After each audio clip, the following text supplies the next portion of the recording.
ছি, ধিক্কার জানাই এই সংস্কৃতি, এই শিক্ষা ব্যবস্থা কি। দেখুন, একটি বিদায় অনুষ্ঠানে এ ধরনের বেহায়াপনা, অশ্লীল নাচানাচি, যে ভদ্র মেয়েটি কিংবা যেই পরিবারের এই মেয়েটি কিংবা যারা এটাকে প্রমোট করেছে, যারা এটাকে আয়োজন কিংবা তাকে এভাবে নর্তকীর মতো নাচার সুযোগ তৈরি করে দিয়েছে, উনি যদি কোনো নর্তকী মেয়ে হয়েও থাকে, তারপরেও এ ধরনের একটি স্কুলের বিদায় অনুষ্ঠানে এই উঠতি বয়সের ছেলে মেয়েদের সামনে এই অশ্লীল বেহায়াপনার নাচ যারা আয়োজন করেছে, তাদের বিবেক বুদ্ধির প্রতি আমি ধিক্কার জানাই। হীন মনুষ্যত্বের বিবেকহীন মানুষ আপনারা।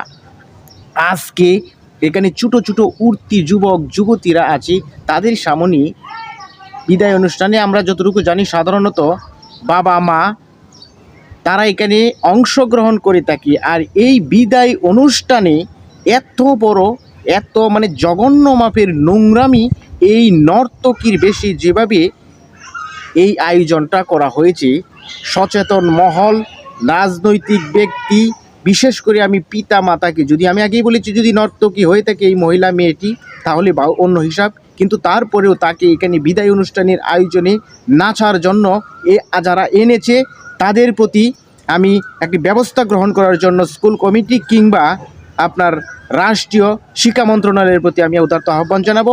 পিতা মাতাদেরকে এই ধরনের সংস্কৃতি, এই ধরনের শিক্ষা ব্যবস্থার বিরুদ্ধে প্রতিরোধ গড়ে তোলা এখন আমাদের সময়ের দাবি। দেখুন, এই বয়সের বাচ্চাদের সামনে যদি এ ধরনের নর্তকীরা এ ধরনের বেহায়াপনা নাচানাচি করে, তাহলে তারা কি শিখবে?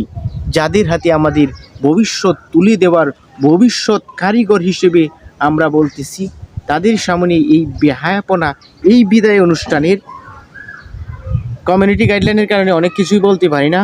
আপনাদের যদি কোনো মতামত থাকে জানাইলে জানা হয়, আর না জানাইলে নাই।